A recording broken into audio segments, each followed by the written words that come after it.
Good evening and welcome to an evening with Daniel James Brown in conversation with Kristen Hayashi. I've been informed in the green room that my audio sounds like I'm either underwater or have inhaled a helium balloon. So I'm going to skip my usual long-winded intro about the library shop, the library foundation. I will put all that information in the chat, but I just want to thank you all for being here tonight. And I'm just going to immediately turn it over to tonight's moderator, Kristen Hayashi from the Japanese American National Museum, and then that way I can be mute and you don't have to hear this audio. So thank you, Kristen. Take it away. Sure. Hello, everyone. I'm Kristen Hayashi. I'm the Director of Collections Management and Access and a curator at the Japanese American National Museum. And I have the privilege today to be in conversation with Daniel James Brown to talk about his book, Facing the Mountain. But we're doing this program because of the exhibition that is currently at the San Diego Public Library entitled The Rebellious Miss Breed. And if you haven't seen this exhibition, you definitely should visit. So Miss Breed was a public librarian for the city of San Diego around the time of World War II. And when Japanese American families were forcibly removed from their community in San Diego, many of them went to Poston, a concentration camp in Arizona. And they continued to correspond with their beloved librarian, Miss Breed. And Miss Breed collected all of these letters from Japanese American children from San Diego. And the letters, would talk about the things that they wished they had been able to take with them to camp. They also talk about, library books. And Miss Breed sent library books and letters back to the children at Poston. And so some of the letters from Janum's collection are on display as part of this exhibition. So the exhibition will be up through January. I hope you have a chance to see it. And tonight's program, I think we'll talk about, very, very related. We'll talk about the Japanese American incarceration during World War II, and also the Nisei soldiers who fought in the European theater as part of the 442nd Regimental Combat Team, the 100th Battalion, and the 522. So without any further ado, I'd like to introduce our guest today. This is author Daniel James Brown. He's the author of the #1 New York Times bestseller, The Boys in the Boat, as well as the Indifferent Stars Above and Under a Flaming Sky. He lives outside Seattle and in Carmel, California. And so tonight we're going to talk about his book. And you watching have a chance to ask your questions. So there's an Ask a Question feature that you'll see at the bottom of your screen, and you're welcome to type in questions. And I'll start by asking some questions, but as we get questions from the audience, we'll work those in as well. So I'll turn it over to you, Dan. You can share a little bit about your book. Sure. Okay, great. Thank you so much, Kristen. So just to give you a very broad overview of this book, and we can talk a little later about how it came to be, but it is the intertwined stories of 4 young Nisei men, young Japanese American men, and their families, and their experiences during World War II. 3 of those young men wound up serving in the 442nd, the all-Japanese fighting unit in the U.S. Army in the European theater. And one of them, Gordon Hirabayashi, was a very well-known up here in the Seattle area. And you may well have heard his name because his case wound up in the Supreme Court. But Gordon was a resistor from day one. He resisted the incarcerations. He resisted conscription of Japanese Americans so long as they were being incarcerated. So his story sort of balances out the story of these other 3 young men, all of whom did volunteer for and serve in the U.S. Army. And the book took about 5 years of research with an enormous amount of help from the family members of the guys I'm writing about, from resources like Kristen's at the Janum in Los Angeles, and particularly from the Densho Project in Seattle, which I'm sure we'll talk about at some point. So it was a huge research project and process. Um, and it winds up, I think it's important to say right off the top that I'm not attempting in this book to write a comprehensive history of Japanese American experience during World War II.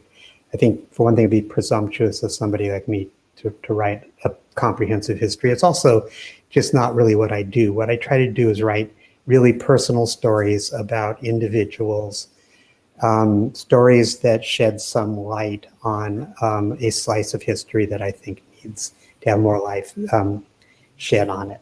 So this is very personal stories of these four young men. And I think I'll start by reading a little passage. This is actually from near the end of the book, so I need to sort of set the context here. Very near the end of the war, the 442nd, this all Japanese American fighting unit, was tasked with breaking through something called the Gothic Line in northern Italy, which was a heavily fortified German set of positions in the Apennine Mountains. And it was nearly impregnable. The US Army had been trying to break through it for years, actually, through the course of the war, and had been unable to do so. But in the middle of one dark night, the 442nd guys climbed up the back of a mountain called Monte Altissimo, or Monte Folgorito, and hand over fist climbing up this extremely steep incline, surprised the Germans from behind, broke through the Gothic line, and basically opened up that end of the Gothic line for the Fifth Army, for the US Army to start pouring through and push the Germans towards their surrender a few weeks later. So incredibly important moment in the war, and an amazing thing that these young men did by climbing that mountain in the middle of the night. So I was blessed to be able to go on a tour of some of the battlefields on which the 442nd fought. Most of the other participants in the tours were the sons and daughters of 442nd men. And I went along on this tour, and we visited these battlefields in Italy.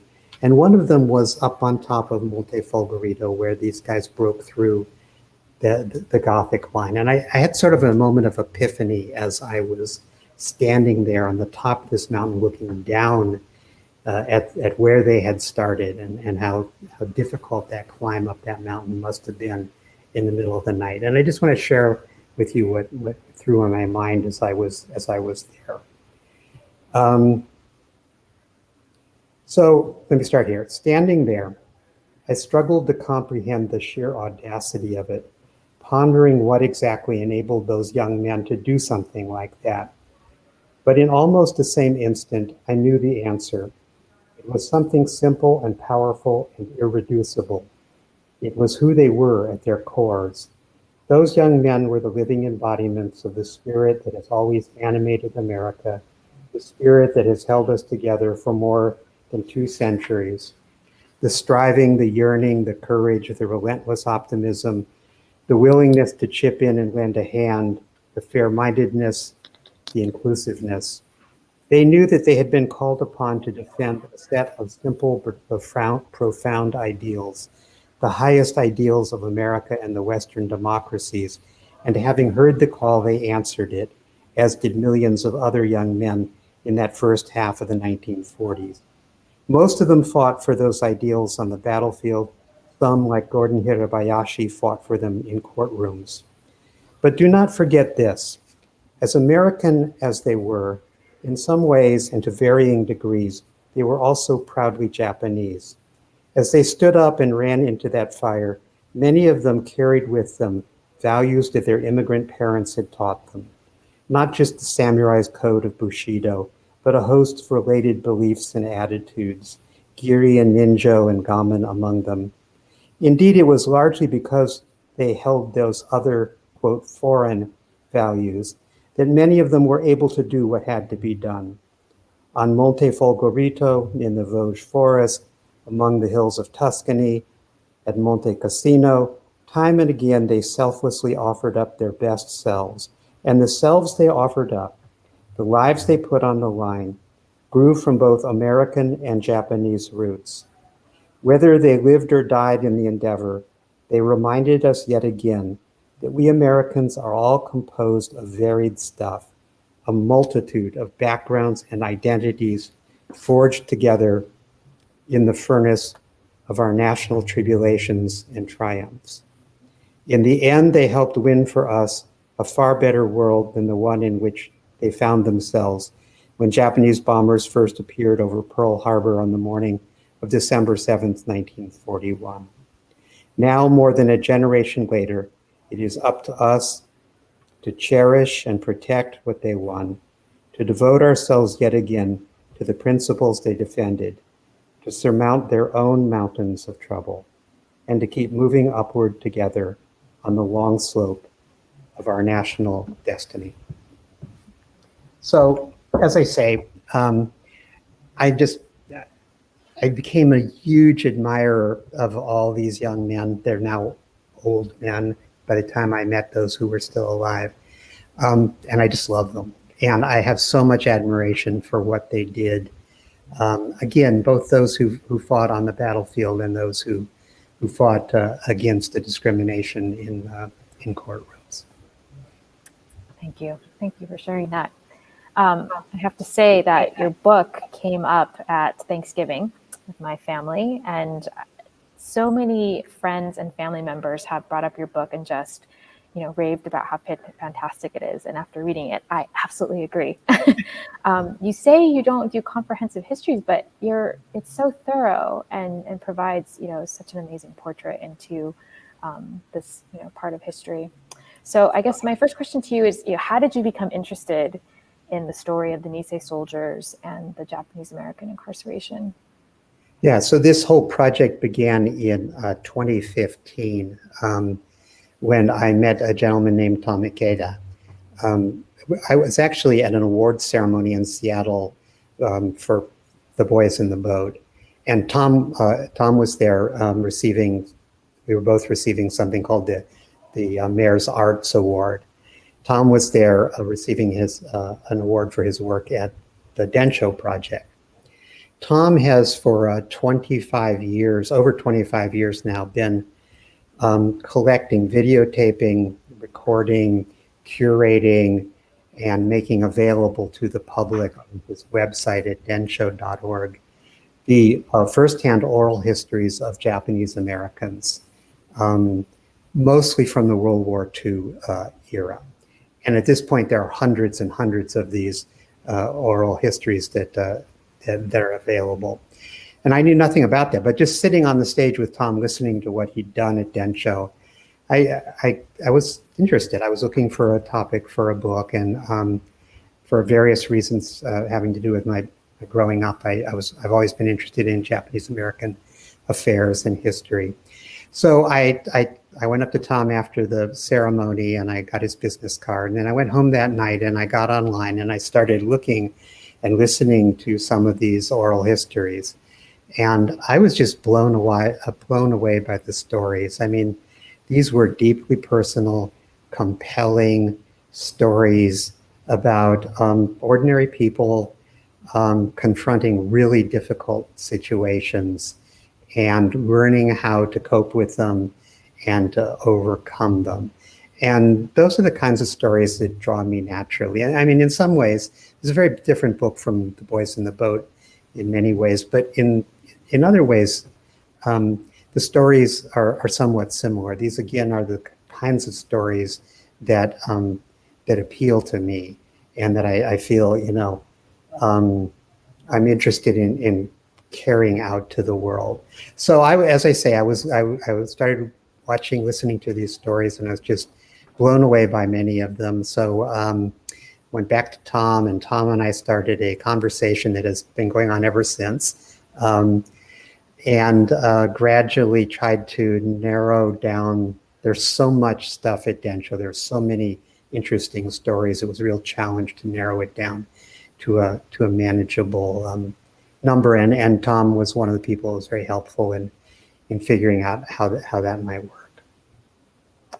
Yeah, and I'll just mention, like you talked about Densho, and so we think of Densho here at JANM as a sister organization. Same with the Go for Broke National Education Center, and all of us sort of focus on the World War II experience.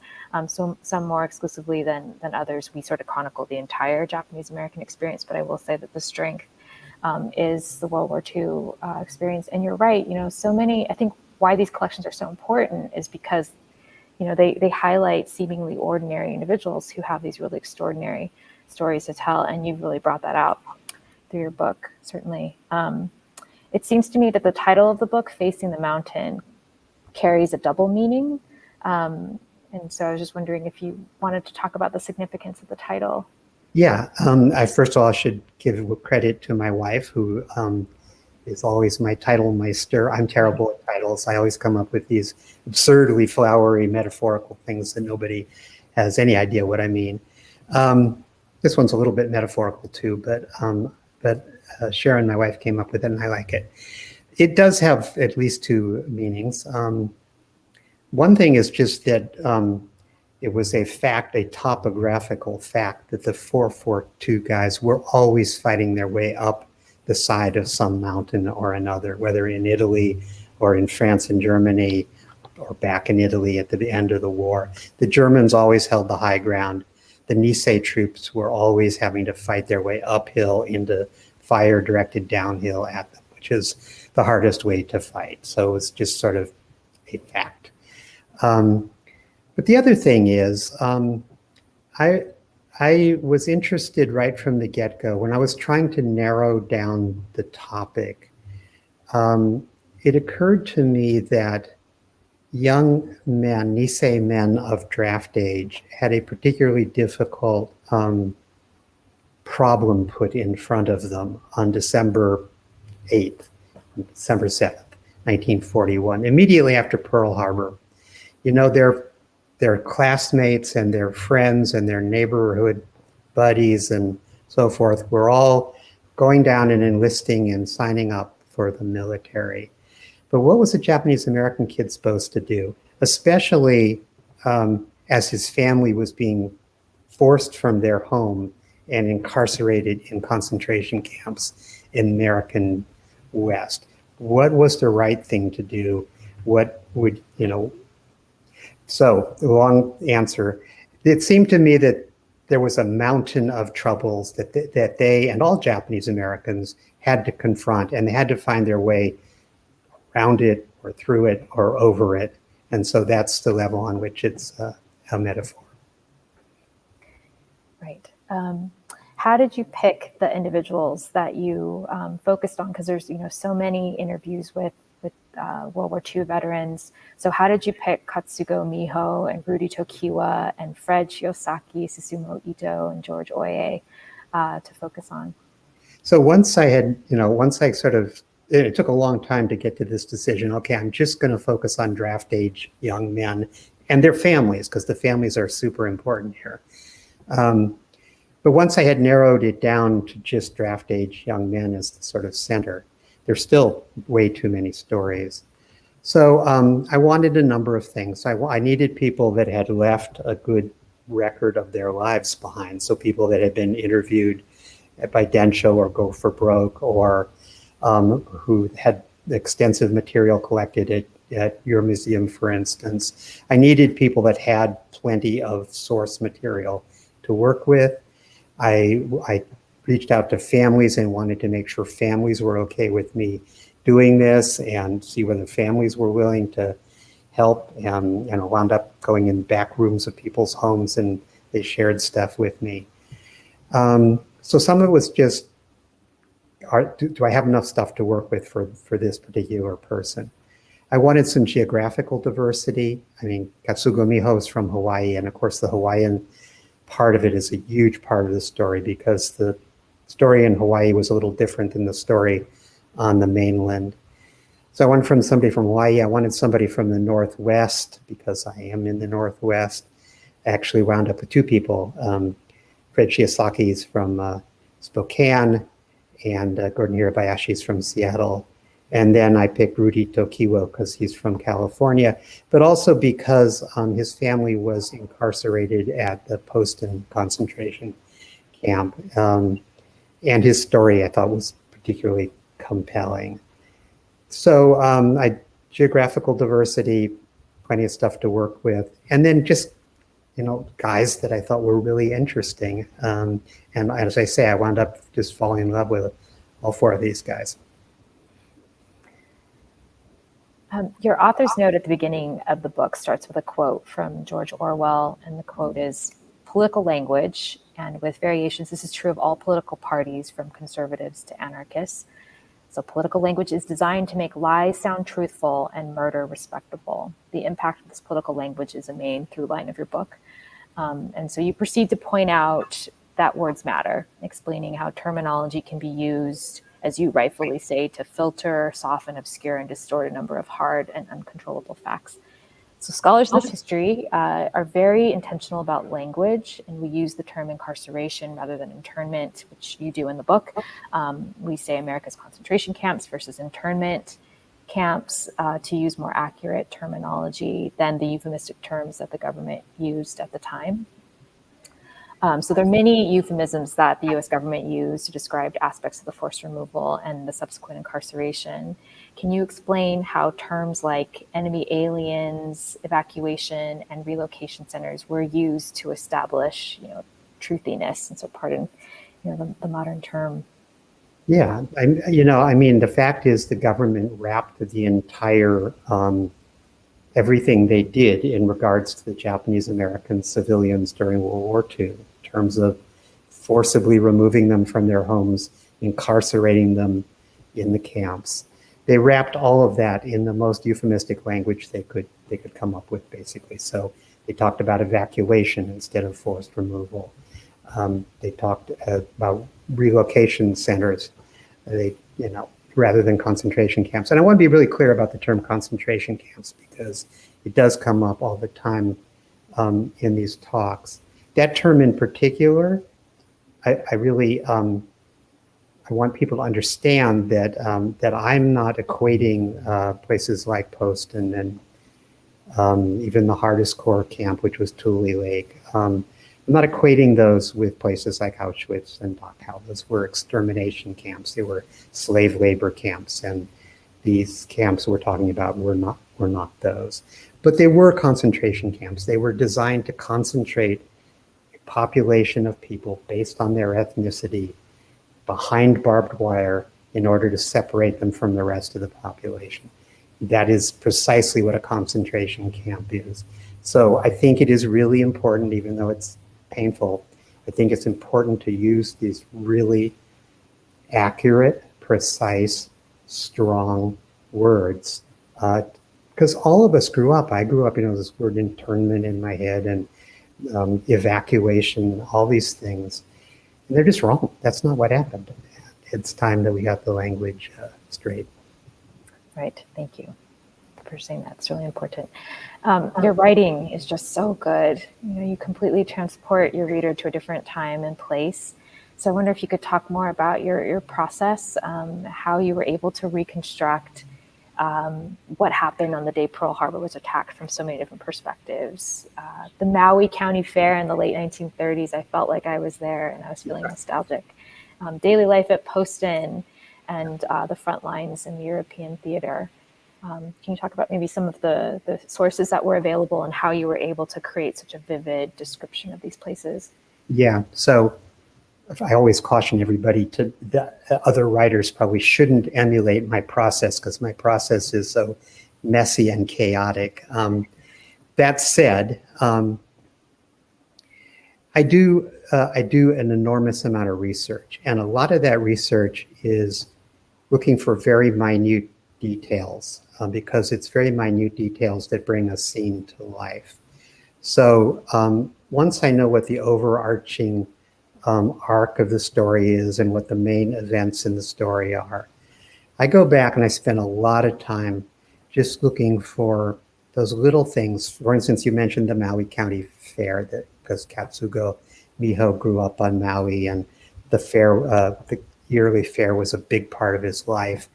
So I went to Maui, and then I also went to the University of Hawaii at Manoa in Honolulu, into the archives, and found copies of the Maui newspaper from the 1930s, and spent better part of a day just paging through every issue that had anything to do with the fair. I found a lady in Seattle that had gone to the Maui County Fair in the 30s, and I interviewed her, and she had all these wonderful little details about particular kinds of treats kids would eat that might be different than you find at the county fair in LA or wherever. So just, really minute details. In terms of the camp, life in the camps, again, I feature these four people, these four young men and their families, but I listened to the oral histories of dozens and dozens of people who were at Poston, for instance. And so I'm able to draw a lot of their experiences in and tie them in with the experiences of the people I'm writing about.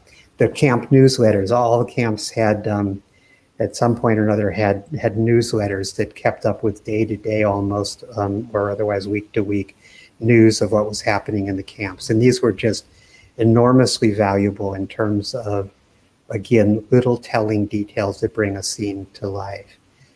And then the other thing is I try to go, well, I wasn't able to go to as many places as I wanted for this book, but some of the places I did go were really helpful. Like I mentioned, going on this tour of the battlefields in Italy, just being there and going into these little tiny Italian towns at the top of hillsides in Tuscany.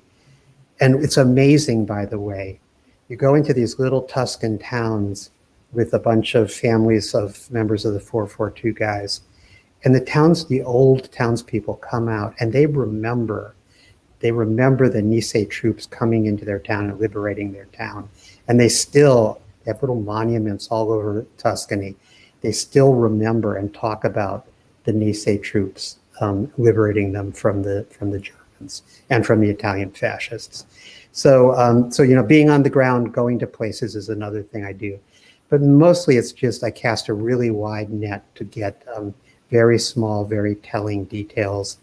And then when I actually write, I write in chunks that I think of as scenes. So I don't really write a chapter. I go back later and divide it into chapters usually.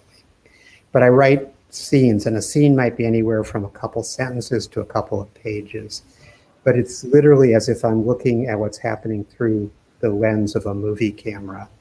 And I find that by thinking in those terms, I remember the kinds of details, and I remember to include the kinds of details that will make the scene come to life for the reader on the page. Amazing.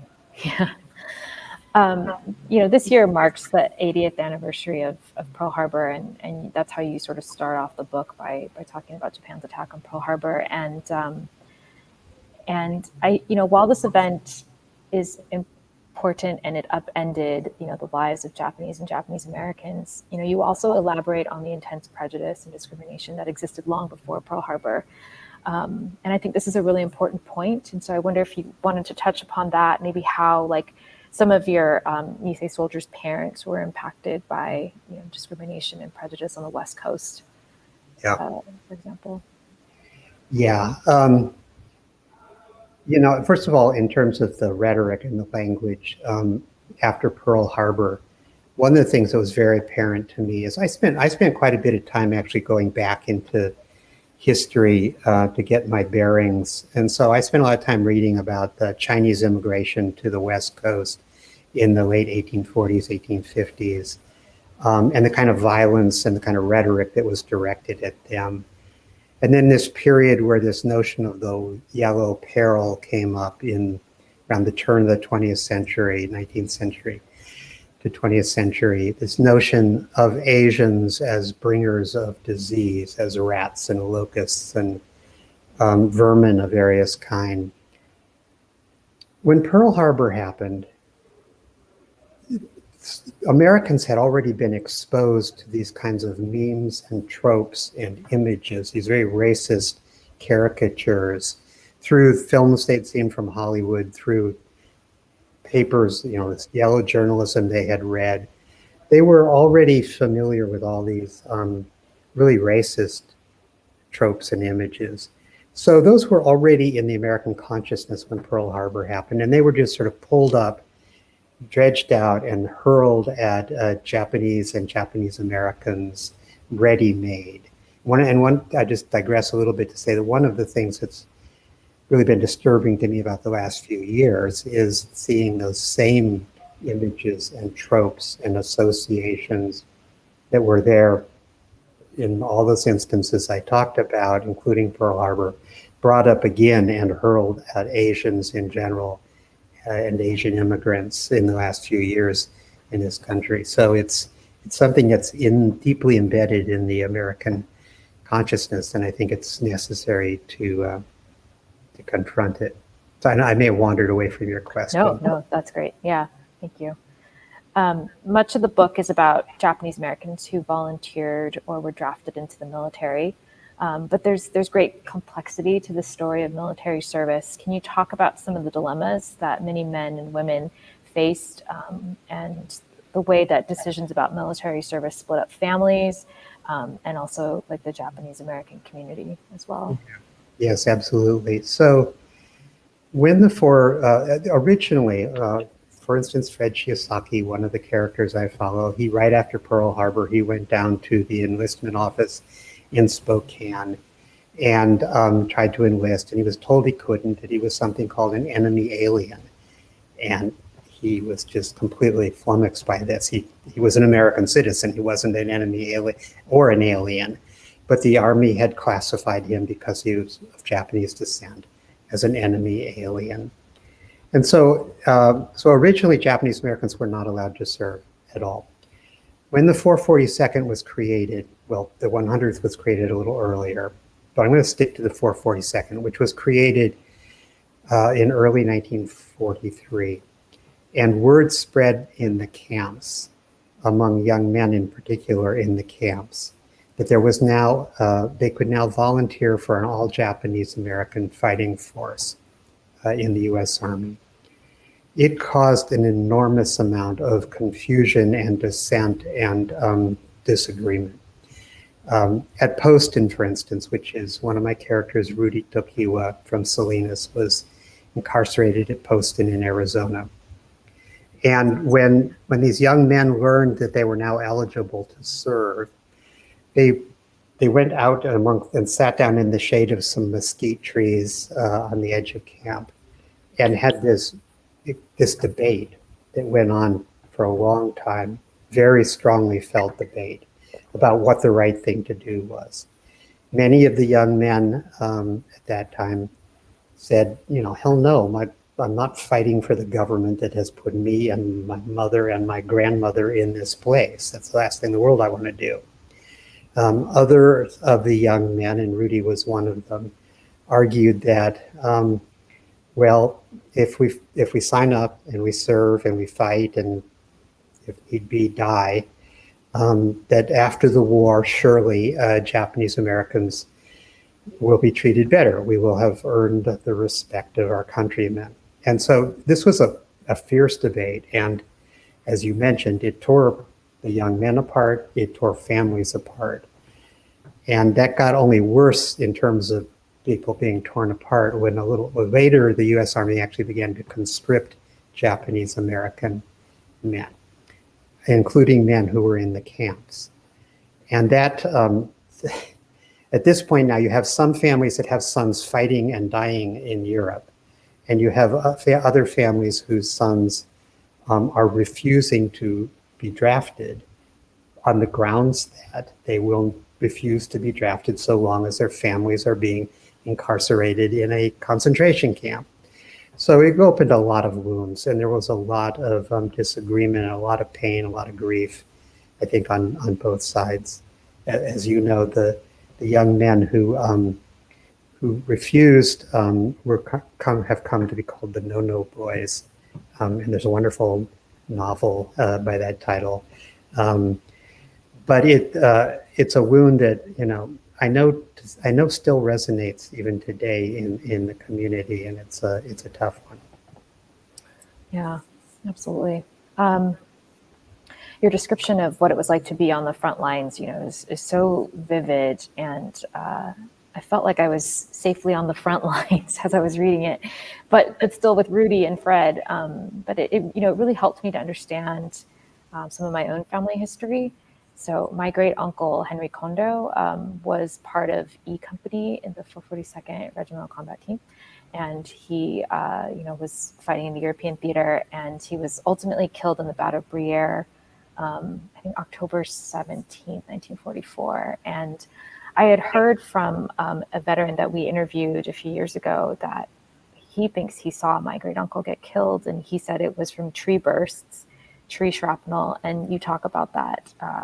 So, I mean, I felt like I was like there in that battle, and it's really amazing. So we talked a little bit about your research, but do you want to talk a little bit about how you were able to understand what Rudy's experience was like, or Fred's, or maybe the interviews that you conducted, and what resources were available, I guess. Yeah, I mean, it's really, I try to be a really good listener, and so as much as I could, I reached out to family members and engaged them, and family members often know something about dad or granddad that you're never going to find in an archive or anywhere else, just in terms of coming to know them as individuals, because we all have our quirks and our idiosyncrasies.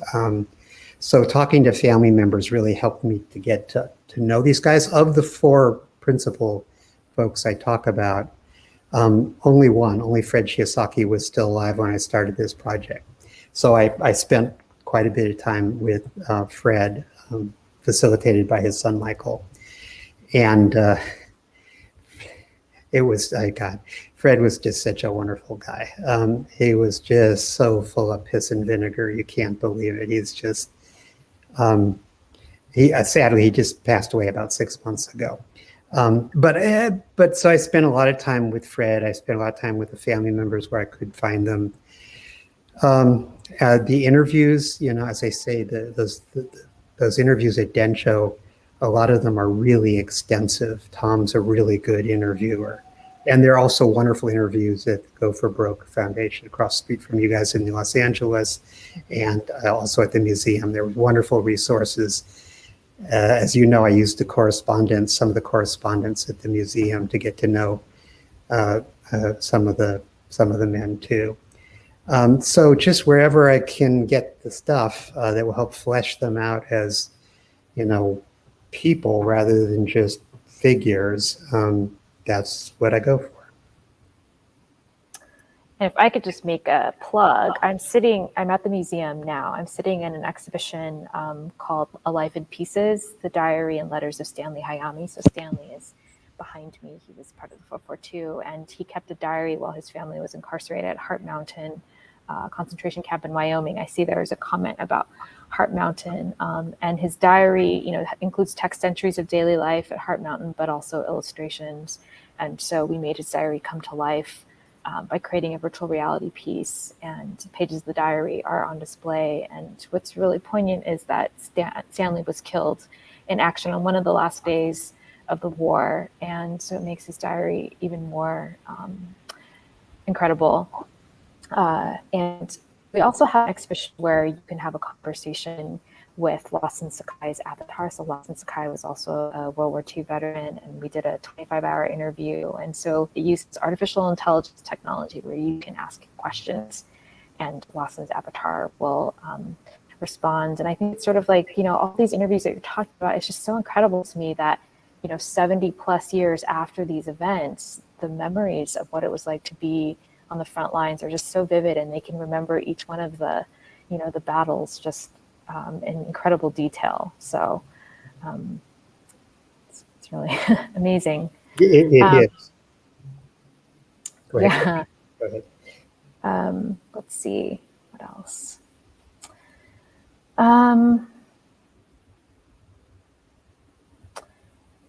Yeah, let's see. Throughout the book, you capture different ways in which World War II impacts Japanese American families. They're like different experiences and scenarios. And I think the Miho family, so that's Katz's family, is a good example of how a family was caught on either side of the Pacific and how their experiences were impacted differently. The family members' experiences really run the gamut, and they were all impacted, again, differently. From Hawaii, Katz's father is taken to the mainland. He's incarcerated in a DOJ, Department of Justice camp.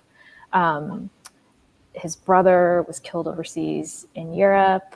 His sister was caught in Japan, right outside of Hiroshima, and at the time of the bombing. So I think that's really important, for you to talk about the variety of experiences. I don't know if you had any. Yeah. So one of the things I was really committed to, I knew because I was focusing on young men of draft age, Nisei men of draft age, that this was going to be sort of male heavy book. But the family stories are just as compelling to me as the stories of the young men. And so I really tried for all of them to work in how all these events were affecting the families. And Katz is a really good example. In Hawaii, I think some folks may not know this, in Hawaii, there wasn't a general rounding up incarceration of all Japanese Americans as there was on the west coast of the mainland, because at the beginning of the war, over a third of the population of Hawaii was of Japanese descent. And so to incarcerate everybody of Japanese descent, for one thing, would have simply ground the economy to a halt at a time when they were trying to use Hawaii as a platform for waging war in the South Pacific. So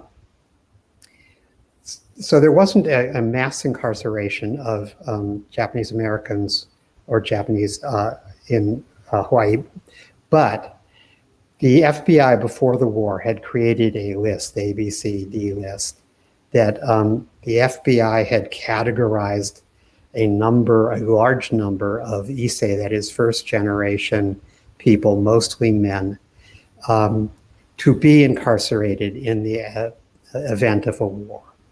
And so immediately, and I should say that these people were on the list for really benign reasons, because they corresponded with the consulate in Tokyo about getting a birth certificate, or because they were a Buddhist priest at a church in Maui, or because they ran a Japanese language newspaper. The net was very wide. And so a large number of Issei men in particular in Hawaii were incarcerated right after Pearl Harbor.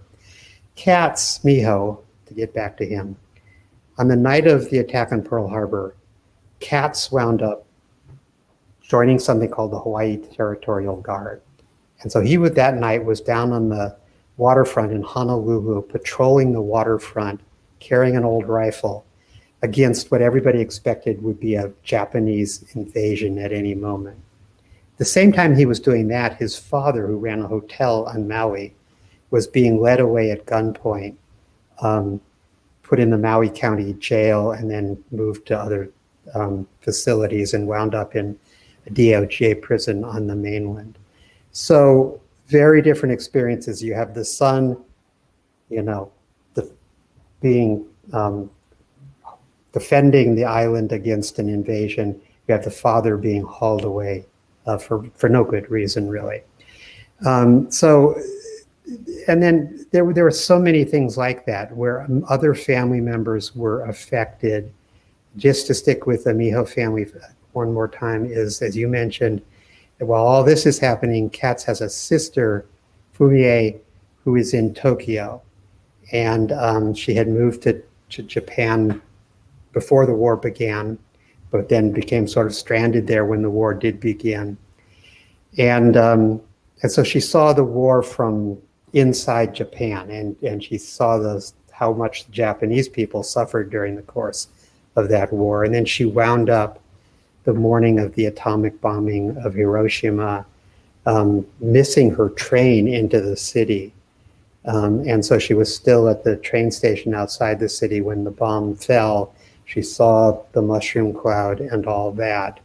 And then later, or the next day, she actually made her way into what was left of central Hiroshima, trying to find a work colleague.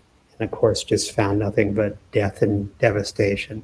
So that, as I say, that's the Miho families. For all these families, I tried to encapsulate what was happening with other family members. Also, really importantly, the immigration experience of the different families, whether they're immigrating to Hawaii and working in the cane fields, or running a hotel like Katz's family did, or whether they were immigrating to North America, to the mainland, and trying to, as American immigrants have always done, try to work their way up through society. And many of them were managing to do that when Pearl Harbor happened, and then everything fell apart on them. You talk about the heavy loss that the 442, the 100th, and the 522 experienced throughout all their battles. And they were given some of the most difficult missions because their lives were seen, by some as more expendable. So, I mean, you talk about how they're heroes, and yet when they come back after the war, you talk about how they were received by their fellow Americans in some cases. Can you elaborate on that a little bit? Yeah, I mean, when you're writing a book, you kind of want this happy ending, triumphant ending. And the fact is, when the 442 guys came back from overseas, and they came back in dribs and drabs over the course of many months, for the most part, when they went back to LA or Sacramento or wherever they might have been from, they found that conditions really weren't much different than when they had left. In fact, for many of them, they arrived back home more or less as their parents and grandparents and other relatives were getting out of the camps and also coming back home. And in very many cases, they found that there wasn't much left to come back home to. My father was in the flower business in San Francisco, and he had many, say about a third of our customers were Japanese American flower growers. And when they came back, they found their greenhouses had been smashed, or the land they had been growing on had been taken out from underneath them. Oftentimes the possessions they had put into storage had been looted. So, it was tough. I mean, it was actually also really scary for a lot of the people in the camps to come back, because they had left in the midst of all this hysteria after Pearl Harbor, and they didn't know what they were going to be coming back to. So coming home was a frightening experience for many people too. Yeah. So in the epilogue, you sort of follow your main characters through the rest of their lives. And, I think what's really important is you talk about how being on the front lines and experiencing, all of these horrific things impacted them long after the end of the war. And so I wonder if maybe you could talk about that, because I think often we glorify war and we don't talk enough about the consequences of that. Yeah, sure, absolutely. I mean, almost universally, at least amongst the guys I'm writing about, and I have every reason to think this was true of most Nisei troops and most World War II vets, they suffered to varying degrees from PTSD when they got home. For instance, Fred Shiosaki, the young man I followed from Spokane into the war and then back home. When he got back home to Spokane, his family ran a laundry in Spokane, and they had an apartment upstairs over the laundry. Fred at first moved back in with his parents in the apartment over the laundry. And for months, his mother almost every night had to wake him up because he was screaming in his sleep. And, other guys just had a hard time. A lot of them, Katsumiho went back to his university education had been interrupted, so he went back to the University of Hawaii, but he couldn't focus. He just couldn't sit down and focus on his studies for a long time. Eventually he did, and he went on and got a law degree. But to varying degrees, the psychological toll of the war was very hard on these guys. And and I think a lot of them, for that reason, didn't talk a lot with their kids about their experiences during the war. And this is true, I think, not just of Nisei soldiers, but World War II soldiers in general. My uncles certainly didn't want to talk about these things. So 3 of them had been in the war. None of them ever talked about it as long as I was alive. And then you end the epilogue in a beautiful way by describing what President Obama said in 2012 while posthumously awarding the Presidential Medal of Freedom to Gordon Hirabayashi. And he uses one of Hirabayashi's quotes, and the quote is, "Unless citizens are willing to stand up for the Constitution, it's not worth the paper it's written on." So I think this is an important lesson that comes from the World War II incarceration of Japanese and Japanese Americans. I wonder if you might comment on a few other salient points that you're hoping readers will take away with after learning about the story.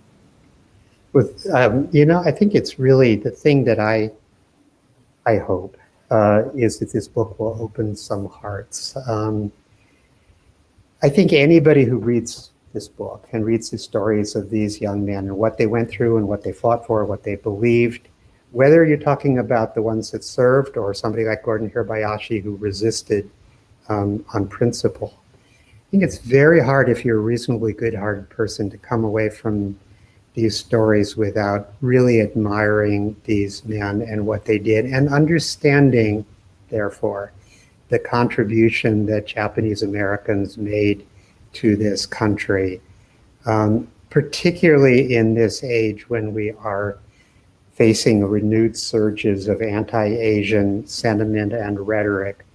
Again, it was both alarming to me, but not surprising to me.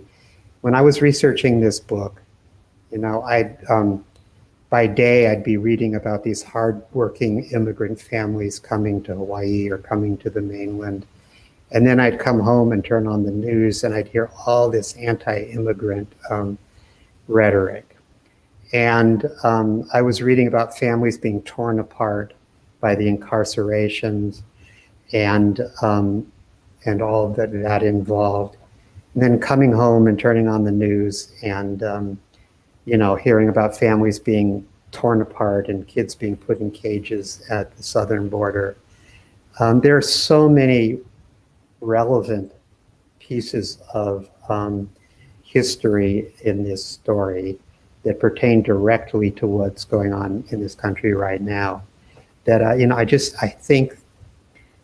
hope that it helps humanize the experience for some people, and as I say, I hope it opens some hearts.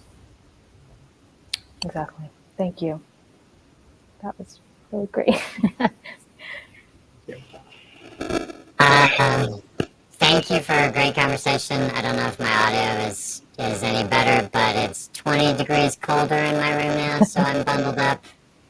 I just wanted to wrap it up by asking you guys one last question after a great conversation, and that is the famous library question. How have libraries impacted your lives? Oh my God. Oh man, libraries are like my number one cause, when it comes to charitable giving and things like that. I have a long story. It's way too long to tell here, but we have time. Go for it. I will just say I was a troubled youth, and I found myself in the library at UC Berkeley when I was 17 years old. And I began going there every day and checking books out and sitting in the beautiful North Reading Room at Berkeley. And I became a lifelong reader in that library, and it made me a writer. And there's a long, gory backstory, but I am who I am because of the library at UC Berkeley. Sounds like a suggestion for a future Daniel James Brown book. And we will have you back for that whenever that is written. Okay. Kristen, I know the library is important to you as well. Oh, absolutely. I mean, some of my just nostalgic memories as a child was spending it in our local public library. But at that early age, I thought I was going to become a librarian, and I'm pretty close as a collections person at a museum and as a historian. So it really instilled this lifelong love of learning. So that's how libraries impacted me. Any final thoughts, Kristen, Dan, before we wrap up? Oh, thank you very much for having me. I can't rave about this book enough. If you haven't purchased your copy or read the book, please check it out because it's an incredible. And you can click the link below and we will ship it to you. It's, I think, $5 flat rate shipping to anywhere in the continental U.S. So go to the library shop link down there to get your copy. And please join us next week here on this same Crowdcast channel. It will be the second annual Shorties, which Daniel and Kristen, you may not know this, that is the quirkiest and shortest awards gala in San Diego to celebrate the winners of the Library Shop's Matchbook Story Contest. Every year we have a short story contest where we challenge folks to write a short story inside a book of matches. And the winning story gets published on these matchbooks. So the 5th annual Matchbook Story Contest winner will be announced December 8th, next Wednesday, 6:30 p.m. on the same channel. So see everybody then, and Daniel, thank you very much. Kristen, you've been a great bus driver tonight and a great moderator for both of our events. And I will try to get out from underwater next time we're here. So thank you everyone, and good night. All right. Good night. Bye.